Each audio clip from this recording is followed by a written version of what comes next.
आचार्य श्री स्वामी परम तपस्वी परम केशी शांति शिरोमणि 35 वर्ष के जल के त्यागी स्वतंत्रता सेनानी ज्ञान वृद्धि तपोवृद्धि वयोवृद्धि वात्सल्य मूर्ति आचार्य श्री स्वामी नीति सगदेव महाराज की जय।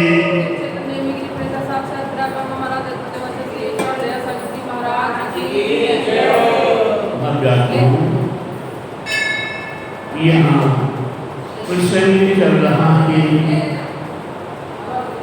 श्रावक के गुणों का। वह श्रावक के गुण कितने 21 पक्का हो जाएगा, भूलो में नहीं कभी, क्योंकि रोज आपको बोलना पड़ता है कितने गुण 21 गुण श्रावक के हुआ करते हैं। ऐसे गुणों में से मैंने आपको कल कौन से गुण के ऊपर मिथ्या रहे थे, मिथ्या जो विपरीत मान्यताएं हैं उन्हें हमें स्वीकार नहीं करना, उसका नाम मिथ्या रहे थे। आज हमारी समाज में रूढ़िवाद के रूप में हम जैसे मिथ्यात के 5 भेद तो हैं ही नहीं, लेकिन एक सबसे बड़ा और भी रूढ़िवाद। हमारे दादाजी ऐसा करते थे, हमारे बाबा जी ऐसा करते थे, हमारे पिताजी ऐसा करते थे, तो मैं ऐसा कर रहा हूँ। लेकिन प्यारे बंधु ये पता नहीं कि क्यों करते थे। आज जिस बार से भारत चक्रवर्ती, कौन भारत चक्रवर्ती किसको नमस्कार कर रहे हैं? सूर्य विमान के अंदर परम प्रभु भगवान का स्मरण करके और उन्हें याद करके वे नमस्कार कर रहे हैं। अब भारत चक्रवर्ती को देखकर जन समुदाय देख रहा है कि महापुरुष चक्रवर्ती भारत प्रभु किसको नमस्कार कर रहे हैं? सूर्य को नमस्कार कर रहे हैं। जल दे रहे हैं, जल भगवान का, यही खड़े खड़े भगवान का अभिषेक कर रहे हैं। भक्तों ने क्या सोचा? सूर्य देवता को जल दे रहे हैं, क्योंकि सूर्य देवता गर्म हुआ करता है, इसलिए उसको ठंडा करने के लिए जल डाल रहे हैं। फिर आज के द्रव्य से पूजा की तो प्यारे बंधु भक्तों ने क्या सोचा? सूर्य देवता है, वो सूर्य देवता की पूजा भारत चक्रवर्ती कर रहे हैं। आज ये रूढ़िवाद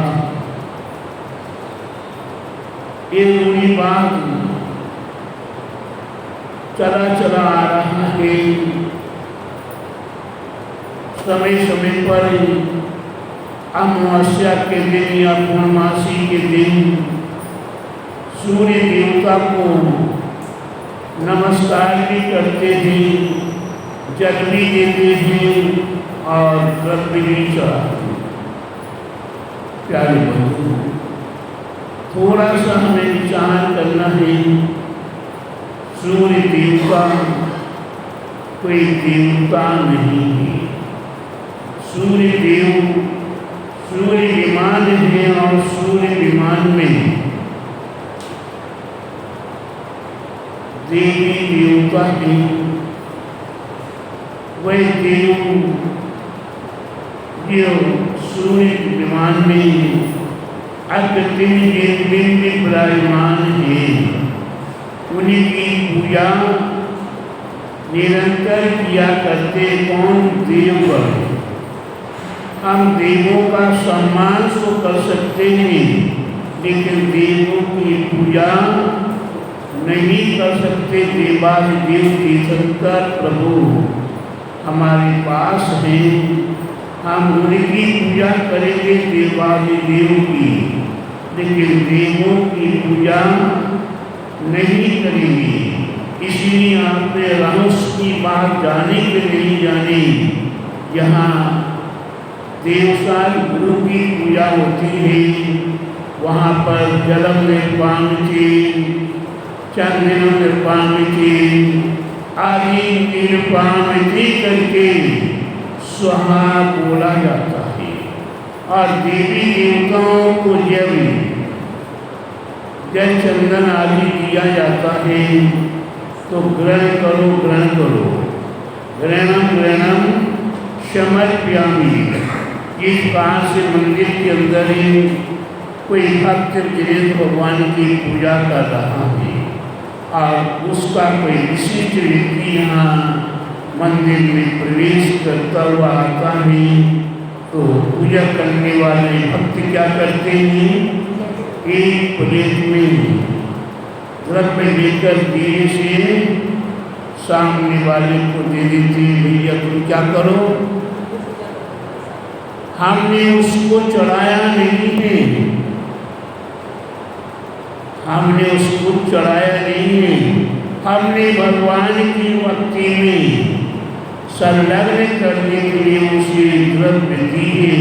वो द्रव्य ग्रहण करे तो और नहीं करेंगे तो कोई द्रव्य ग्रहण कर लेते हैं और कोई द्रव्य ग्रहण नहीं करते। नहीं किया है तो हमने वापस लेके जिनेन्द्र भगवान की पूजा में हमने अपने सहभागी बने रहे। तो प्यारे बंधु, ये मिथ्यात्व, एकांत मिथ्यात्व, विपरीत मिथ्यात्व, ये हमें जैसी मान्यता करनी चाहिए वैसी मान्यता न करके हम उससे हट करें विपरीत मान्यताओं को करते हुए बैठे रहेंगे तो मिथ्यात्व है। हमें रक्षाबंधन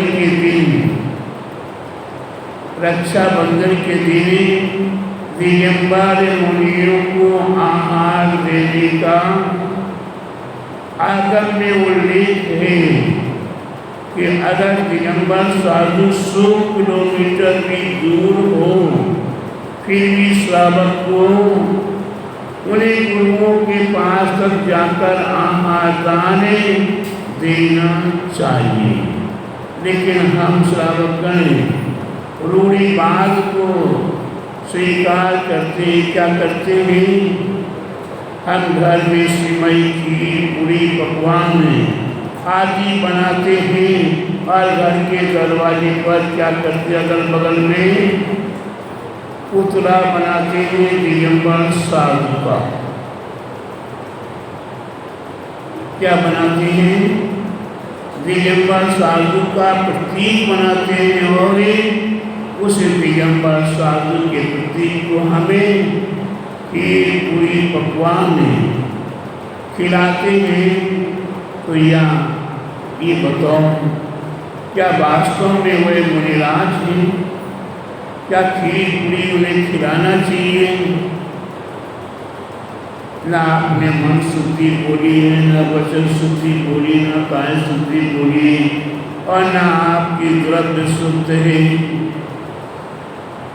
प्यारे बंधुओं, ये भाव बना के चलो कि हम 100 किलोमीटर दूर में साधु हैं तो उनके हाथों में चाहे 1 अंजुली पानी, चाहे 1 चम्मच हम खीर देकर आए, ये पवित्र भावना बनानी चाहिए।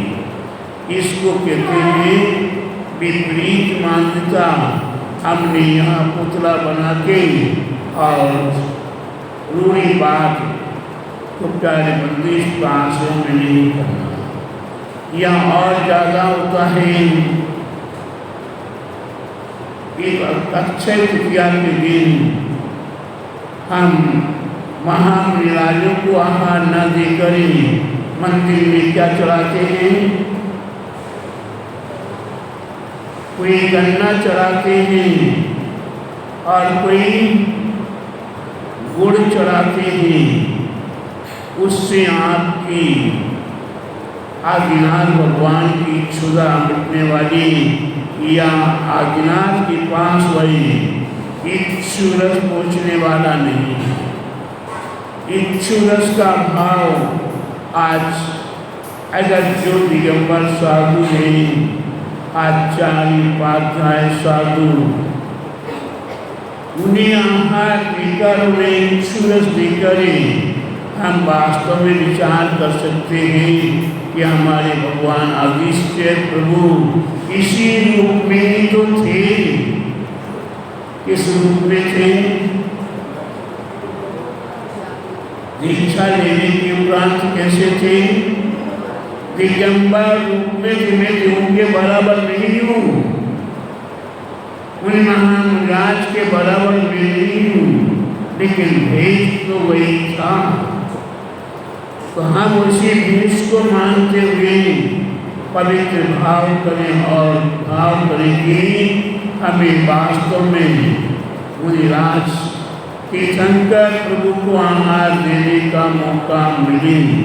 ऐसी पवित्र भावना बनाएंगे तो आपकी विपरीत मान्यता, विपरीत इच्छा से संशय, ये सही है, ये सही है, कौन सा सही है, इस बात का हमने निर्णय नहीं कर पाए।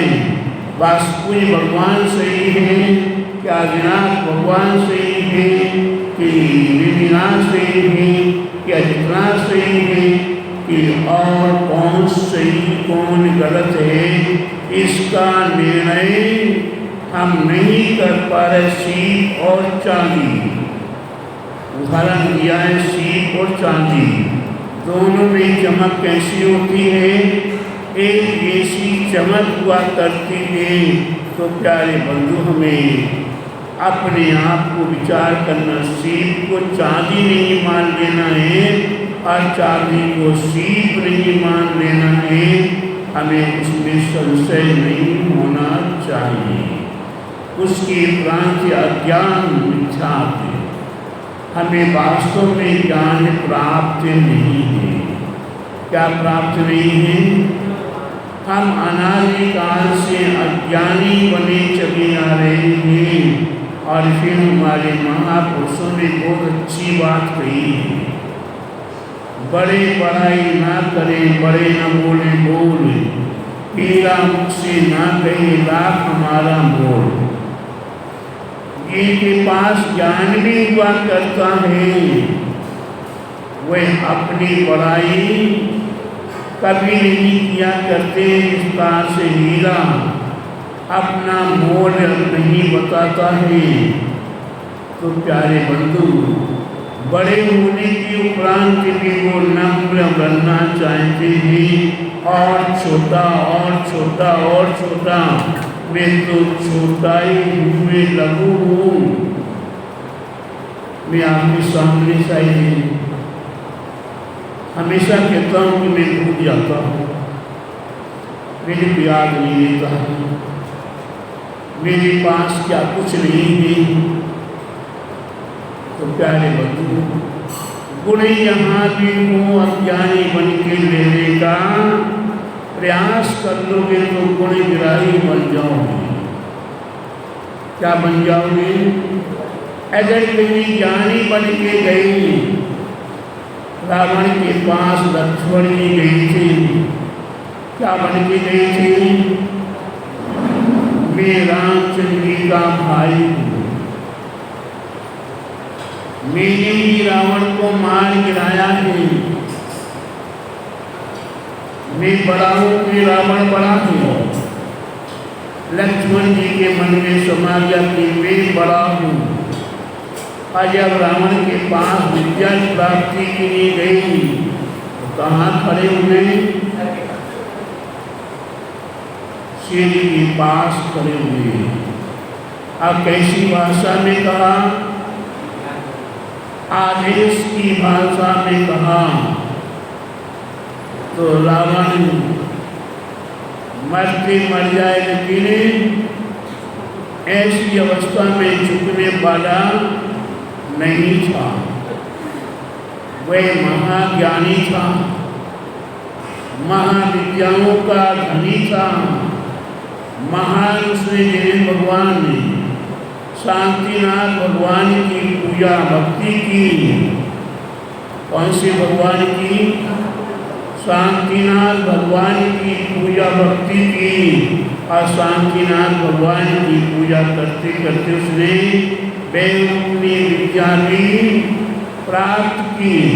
ऐसा महाविद्याओं का धनी जिन धर्म की विद्याओं को प्राप्त करता रहा और अंत में जब द्वारा लक्ष्मण जी को रामचंद्र जी ने भेजा और नम्र होकर चरणों के पास जाकर खड़े होकर प्यार से निवेदन करना, आग्रह करना, वही आपको विद्याओं का ज्ञान प्राप्त कराएगा। जब तक उसके सांस में सांस रही और रावण ने अपनी विद्याओं को, अपने ज्ञान को लक्ष्मण को देने का पूरा प्रयास किया। अंत में राम का नाम लेते लेते ही अपने सांसों को त्याग। तो प्यारे बंधु, हमें अगर कहीं कुछ प्राप्त करना है तो नम्र होकर जाना पड़ेगा। हमें विपरीत मान्यताओं के साथ अज्ञान हमें बड़ा नहीं बनना है। हमें अज्ञानी बनने का प्रयास करना है, तभी जाकर आप कुछ प्राप्त कर सकोगे। तो प्यारे बंधु, ये मिथ्यात हमारे जीवन में आज से नहीं, कब से? जब निगोद अवस्था में, नित्य निगोद में थे, तब से ही हमारे पास मिथ्यात पला हुआ है। और धीरे धीरे इतर निगोद प्लस पर्याय आगे में होते होते हम आज मनुष्य अवस्था को प्राप्त कर लिए। मनुष्य अवस्था में हमें मिथ्यात्व रहित होने की क्षमता प्राप्त होने का योग्यता है। मिथ्या से छुटकारा प्राप्त करने की क्षमता हमारे पास है। इसीलिए हमारे पूर्वाचार्यों ने कहा है कि आपका गुण मिथ्यात्व रहित है, आप मिथ्यात्व की त्यागी बन सकते हो। अब आपने कितना मिथ्यात्व का त्याग किया तो आप जाने, क्योंकि मिथ्यात्व हमारे जीवन में अनादि से भरा हुआ है। और अच्छा भी क्या लगता है? नग्न निर्बल अच्छी चटक बटकी, बढ़िया चकाचौंध, बढ़िया हाव भाव, बहुत सुंदर लगा करते मिलेगी। पिछले दिनों में संध्या बेला में कहा था कि किसी नृत्यकार को बुला लिया जाए और कोई विशेष नाचने वाली को बुला लिया जाए। किसको बुला लिया जाए? कि किसी नाचने वाली को बुला लिया जाए और हॉल में प्रवेश करने के लिए 100 रुपये का टिकट भी लगा दिया जाए। और बाबू क्या 100 रुपये का टिकट भी लगा दिया जाए तो आपके घर में कितने सदस्य हैं?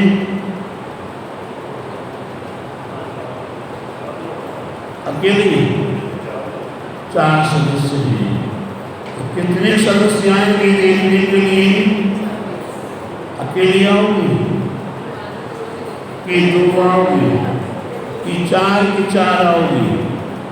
अरे 4 के 4 क्या बस चलेगा तो और भी अपने जीजा साले मामा बुआ आदि आदि को और बुला लेंगे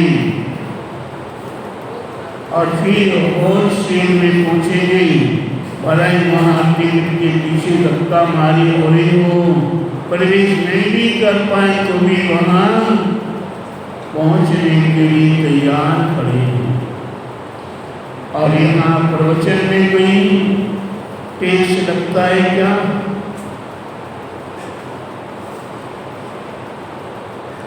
तो प्रवचन में कोई टैक्स लग रहा आपको? तो ये हॉल, ये मंदिर क्यों खाली पड़ा हुआ है? अगर कल से टैक्स लगा दिया जाए, क्या लगा दिया जाए?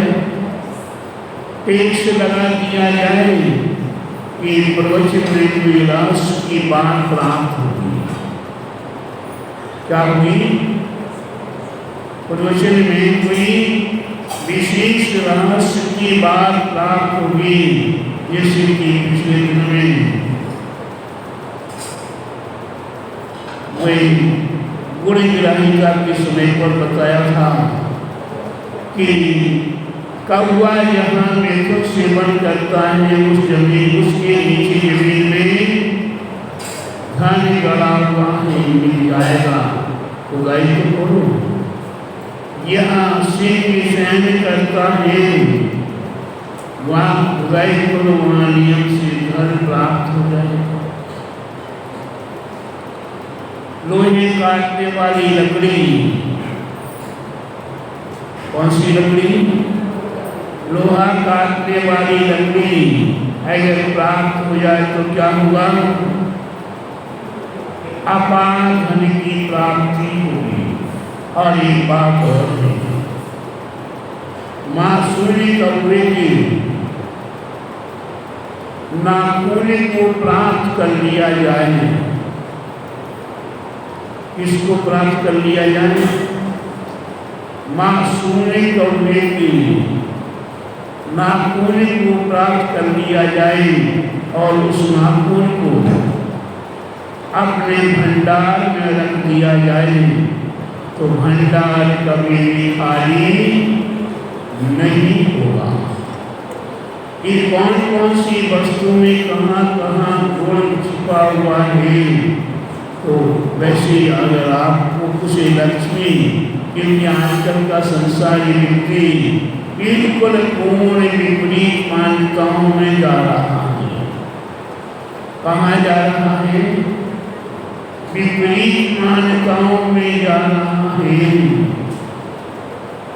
विपरीत माने जो धर्म नहीं है उसमें धर्म का नाम है। नदी को पूजना, तालाब को पूजना, वृक्षों को पूजना, कुआं को पूजना, देवी को पूजना, आदि आदि को पूजना, वे क्या है? धर्म है। वे धर्म नहीं है, वे केवल मात्र आपकी विपरीत पानी है और उसमें ही आपने धर्म मान लिया। तो प्यारे बंधु, ये मिथ्या आपसे दूर नहीं हो सकता है। मिथ्या को अगर आपसे दूरी करना है तो आपको विचार करें, एकांत विनय, विपरीत संशय और अज्ञान, ये पांचों कार्य के मिथ्यात्व के स्वरूप को जान लेना पड़ेगा और उसके प्रति अपने जीवन को तद्रूप आचरण करना पड़ेगा। हमारी विकलांगी माँ जिम्मानी बहुत बताने को तैयार है और इतनी सरल भाषाओं में बताने को तैयार है, लेकिन हम उसको स्वीकार कर पा रहे कि नहीं। आप माँ दिलवाड़ी का अवलोकन है, यहाँ की महिला मंडल बहुत अच्छी है। कौन अच्छी है? महिला मंडल बहुत अच्छी है, क्योंकि यहाँ की ये दिलवानियाँ हैं किसके द्वारा सुरक्षित की गई है? पुरुषों के बस का एक काम नहीं है, ये महिला मंडल का काम है। महिला मंडल के बेटी सबको बढ़िया बढ़िया जेल चला के, बढ़िया सुरक्षित करके और बढ़िया लिख कर रख दिया कि कौन सी पुस्तक आपको चाहिए। आप बड़े प्रेम से उसका पढ़ाई नहीं करना, आपको आराम से मिल जाए। लेकिन कौन कौन पढ़ता है एक बार बताओ तो सही। गिरवानी कोठा के पढ़ने पढ़ने वाला कौन कौन है कोई? महाराज जी फुर्सत ही नहीं मिलती। अगर फुर्सत मिल जाए तो मोबाइल से फुर्सत नहीं मिलती, मोबाइल से फुर्सत मिल जाए तो महाराज पढ़ने में समझ में नहीं आता। क्या पढ़ने में समझ में नहीं आ रही क्या क्या लिखा है, हमने समझने की कोशिश ही नहीं की, उसमें प्रवेश करने का प्रयास ही नहीं किया। हमने ग्रंथ उठा लिया डायरेक्ट। कौन सा ग्रंथ? मूलाचार ग्रंथ उठा लिया डायरेक्ट। कौन सा? भगवती आराधना। आज हमने महान महान ग्रंथों को उठा लिया और उसको नहीं उठाया तो समय सार, प्रवचन सार, नियम सार आदि कुंदकुलाचार्य के ग्रंथों को उठाना हमने शुरू किया तो समझ में आएगा। उसमें भी यहाँ तक लिख दिया कि स्वाध्याय करना भी आपका कर्तव्य नहीं, सामायिक करना भी आपका कर्तव्य नहीं। आप तो केवल क्या करो, मैं ये हूँ, नित्य हूँ, निरंजन हूँ, निराकार हूँ, मैं उसके अलावा अन्य और कुछ भी नहीं हूँ। प्रतिमा करना, प्रायश्चित लेना ईश्वर व्यर्थ है। अगर इस ग्रंथ को पढ़ेंगे तो समझ में आएगा, बिल्कुल भी समझ में नहीं आएगा। अगर आपको समझ में आ गया तो प्यारे बंधु आप सारी क्रियाओं से विमुख हो जाओगे और विपरीत हो जाओगे। जो आपको कार्य करना चाहिए थे उन्हीं कार्यों से आप छुटकारा प्राप्त कर लोगे। कांगी पंथ, एक पंथ नया चला है और उनकी स्थापना करने वाले तो जिनने स्थापित किया है वह तो मौजूद नहीं है, लेकिन पंथ तो चल गया तो चल गया। हमारे महर्षि ने आदिश्य प्रभु के समय में कितने मत चला दिए थे? 363 मत चला दिए थे। वह आज भी चलती चले आ रहे हैं, मिटे नहीं। 23-75 और हो गई। भगवान महावीर से भगवान महावीर स्वामी बन गया। वही भी 363 मतों को नहीं मिटा पाया। तो ये विपरीत धर्म है, अज्ञान की धर्म है। एक बार चल जाने की प्रांत जल्दी मिटाए मिटता नहीं है। लेकिन हम अपने आप को पर्सनल रूप में हम स्वयं अपने आप को संभाल सकते हैं। ये संभालने की कला प्यारे बंधु जानने का प्रयास करो और उसके उपरांत में संतोष बनते। कौन सा गुण आने वाला है? संतोषी सदा सुखी। क्या बनना है? संतोषी सदा सुखी। हमारी अम्मा बैठी अति बुजुर्ग हूँ, इसके उपरांत में मैंने आज पहले ही हम लगभग 1 महीने लेकर यहाँ से गई थी। अम्मा जी को मैंने देखा और आज भी लगभग 1 महीने से अम्मा जी को देख रहा हूँ। अम्मा जी हर विषय में संतुष्ट है। शांति धारा पूरी देखने को मिल गई तो, नहीं मिली तो उन्हें किसी ने तुरंत उठा कर दे दिया तो, नहीं उठा कर दिया तो, थाली लगा के रख दी तो, नहीं लगा के रखी तो, मैंने आज तक अम्मा जी की आवाज़ नहीं सुनी। इसको कहते संतोष बंद। हर मौसम में, हर अवस्था में हम संतोष को धारण करने का प्रयास करें। इस संबंध में मैं आपको आज तो कुछ शब्दों में बता ही दिया, लेकिन कल और रहस्य की बात बताऊंगा। अगर आपको रहस्य की बात जानना हो तो कल ठीक समय पर उपस्थित हुए। अब इसी शांति धारा गंदों तक निकलें, फिर प्रवचन शुरू करें। पहले गंदों तक लेकर अपने को दिल दिमाग को बिल्कुल शीतल बना लें और फिर पाप को करें। प्रवचन सुनेंगे तो परमात्मा शीघ्र बन जाओगे। पूरी महावीर भगवान की जय। पूरी स्वामी जी पूरे आचार्य पूरी स्वामी परम तपस्वी परम ऋषि संत शिरोमणि पंचवर्ष की जगगी जागी सुसंत सेनानी ज्ञान उपलब्ध तपोलब्ध वात्सल्य मूर्ति आचार्य श्री स्वामी नेमी जगजी महाराज